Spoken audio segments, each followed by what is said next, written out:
Welcome back to The Art of Making a Garden by Wilden. This is episode 4.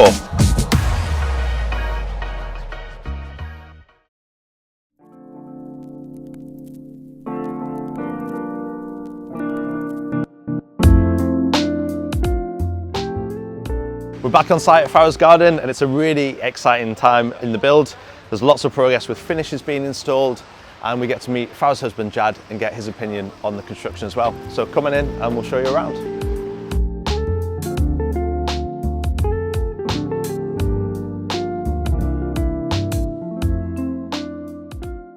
So Farrow, what size height did you go for the countertop? Typically it's around 90 centimeters. I think it's ranged for a few clients if they're very tall and they want it to be lower. Basically the countertop should always be in line with the barbecue level. So what size sink did you go for? For me, what was important is that this proportion is the same as this, is the same as that. So we ended up with a sink dimension that is basically as a result of the depth that we had to go because of the barbecue and because of the seats. So like 12 here.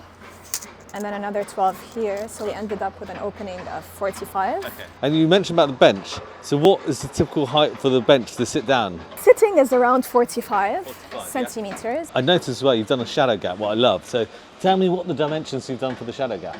It's 5 by 5. Okay. The gravel is running straight underneath the shadow gap, underneath the kitchen as well. So the base of the kitchen is also going to be gravel, not concrete.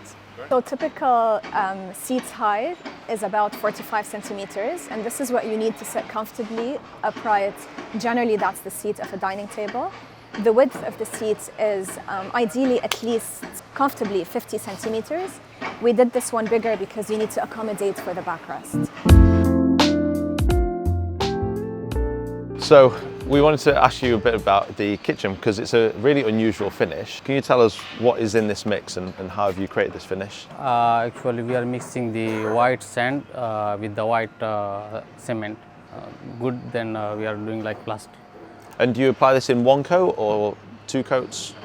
Now it's the one coat, like 1 centi. It's consistent, but it's got a sort of natural finish to this rounded edge. Did you round the block work first or did you just round the plaster? The block work is the same. Then after when we start this plaster, that time we are doing with the trowel. You're troweling around in the finish? Yeah, it's really nice. One thing we're currently working on is solving the detail for the step edge. For this main concrete area, you've got two edge conditions, is that right? One is where the concrete would just fold down. Correct. And you've got planting adjacent. And the second condition is here where you've got concrete meets a step.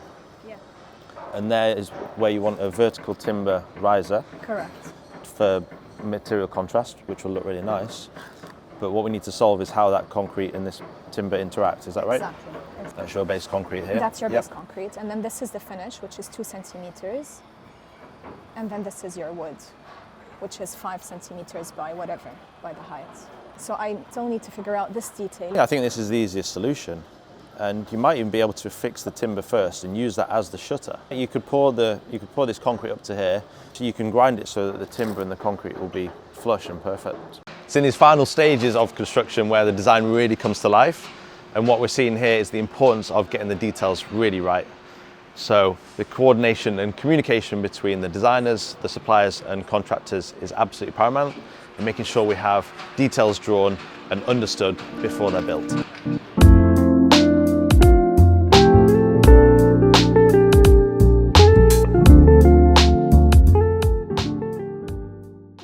We started talking about the garden maybe for the last couple of years, and we go back and forth between what we want to do, if we want to do a pool or not a pool. Once we agreed on, pool is in, I think it still took a while to get to the final design because we swung back and forth between different ideas. Having a wife designing your wife designing your pool, there's that divide between am I the client or am I your husband, and how we're gonna get to the final destination, right? And when we finally managed to get there, it gave me a sense of comfort that we got it right, and I was just excited about getting started with the construction. I think the dynamic was very interesting because I'm used to speaking to clients about what they want. Yeah, it was much. I admit I'm not the easiest client. Definitely. And I think to be fair to Farah, you know, in her shoes, she was trying to be the designer and the client at the same time because it's also her garden, right? If anything, it's even more her project than mine because she's been wanting this for a very long time. She managed to play both client and designer at the same time very seamlessly. How has the construction process been for you? Well, we're in month 6 now, roughly. So it's been a very long process and it can get frustrating at times because, you know, you're living in this type of setup for a very long time and it's very dusty. The biggest thing I would change is not to start until all the design and all the approvals are in place. When we did the interior inside the house, I think we rushed at the end to finish because we wanted to move in. I didn't want to make the same mistake this time. Although I'm frustrated that it took a bit longer than it should, I don't want to rush anyone because I want the work to be done right. I don't want to redo the work. Right now it's just about excitement and let's get it over with, let's get it done and let's start enjoying the space. We've heard from the designer and the client about how anxious they are at this part of the process to just get the garden finished. What would your advice be to people who are at this stage of the project? 3 words, Kayla, is trust the process.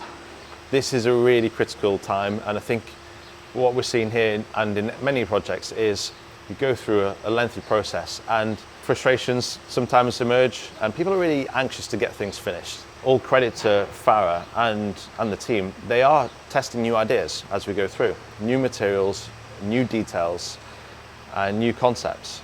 And with that comes a bit of experimentation and a bit of patience required to see those things come to life properly.